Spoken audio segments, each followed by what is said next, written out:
Acidentes de trajeto, um problema sério que afeta milhares de trabalhadores todos os anos.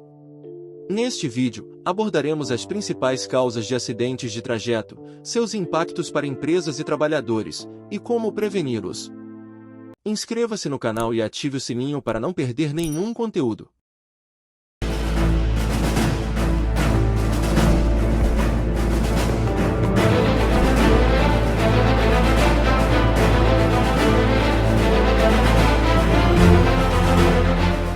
Acidente de trajeto é o acidente ocorrido com o empregado durante o deslocamento de sua residência para a empresa ou vice-versa, desde que o trajeto habitual não seja alterado por interesse próprio. De acordo com o último Anuário Estatístico de Acidentes do Trabalho da Secretaria de Previdência do Ministério da Economia, ao todo 100.685 casos desse tipo de acidente foram comunicados pelas empresas em 2017.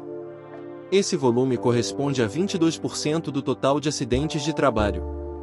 A Lei nº 8.213, 1991 equipara o acidente de trajeto ao acidente ocorrido na empresa, independente do meio de locomoção utilizado. Vários acidentes de trajeto ocorrem com o uso de veículo, motocicleta ou bicicleta do próprio trabalhador. A situação se torna mais complexa quando o trabalhador recebe o vale transporte e desvia o seu uso, se deslocando ao trabalho de forma diversa. Nestes casos deve a empresa formalizar os ordem de serviço proibindo o desvio de uso do vale transporte, para preservar direitos. Temos notícias de empresas que proíbem a propriedade e condução de motocicletas de seus empregados. Há cláusula no contrato de trabalho que penaliza o empregado com demissão, caso este seja proprietário de motocicleta ou seja flagrado conduzindo motocicletas. Alguns criticam tal postura, porém o empregador possui o direito potestativo na relação de emprego. Não pode a empresa ser responsabilizada pelo acidente de trajeto, vez que não exerce ingerência sobre tais ocorrências.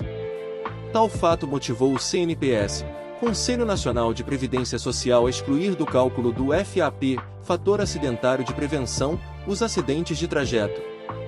Só poderia ser responsabilizada pelo acidente do trajeto quando houvesse nexo de causa entre o acidente e o trabalho, como por exemplo, na situação em que oferecesse transporte aos trabalhadores, e o veículo destinado ao transporte não estivesse em boas condições de uso.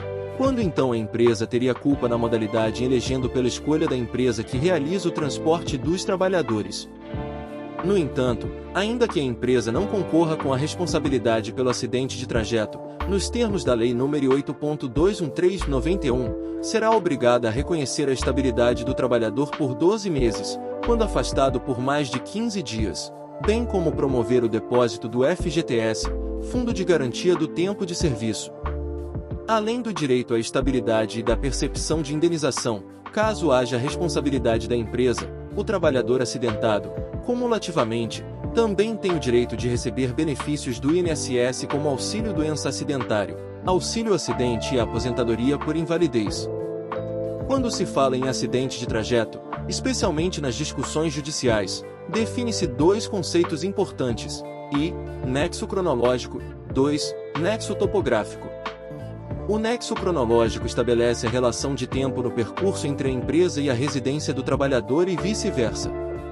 O nexo topográfico estabelece o trajeto realizado entre a empresa e a residência do trabalhador e vice-versa. Quanto ao nexo cronológico, é importante verificar se o acidente de trajeto ocorreu durante o período normal de deslocamento, ou se foi superior a este, situação que pode ser justificada pelo trânsito, especialmente nas grandes cidades. De qualquer forma, soaria muito estranho um acidente de trajeto várias horas após o regular horário de chegada na residência do trabalhador. Relativo ao nexo topográfico, a situação é semelhante. Há um caminho preferencial da empresa até a residência do trabalhador e vice-versa. Afastamentos deste caminho, eventualmente podem ser justificados também pelo trânsito, obras nas vias, etc. Da mesma forma, seria estranho um trabalhador sofrer um acidente de trajeto vários quilômetros longe do caminho entre sua residência e a empresa e vice-versa. Quanto ocorrer tais desvios, estes devem ser investigados pela empresa antes mesmo da emissão da QET. No entanto, tal investigação deve ser diligente no sentido de não ultrapassar o limite de tempo para emissão da QET, que é 24 horas. Na dúvida, é melhor que a empresa se sujeite a multa pelo atraso na emissão da CAT, do que emitir uma falsa comunicação de acidente. É preciso ressaltar que não somente a empresa pode emitir a CAT, inclusive nas situações de acidente de trajeto. A lei prescreve que caso o empregador se negue a emitir a CAT, essa poderá ser emitida pelo próprio trabalhador acidentado, seus dependentes, pelo sindicato da categoria, pelo médico que atendeu a ocorrência ou ainda por qualquer autoridade pública. Assim, não se sentindo segura para a emissão da CAT, a empresa pode recomendar ao trabalhador que emita a CAT por intermédio de seu sindicato de categoria. A investigação de um acidente de trabalho deve necessariamente passar por um inquérito, com a oitiva do trabalhador, bem como colheita de provas, a exemplo de boletim de ocorrência policial, atestado médico, declarações de órgãos públicos, etc.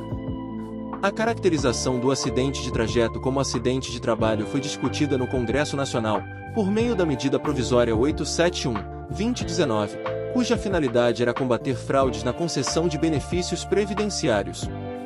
No entanto, a medida provisória foi aprovada sem a exclusão do acidente de trajeto do acidente de trabalho.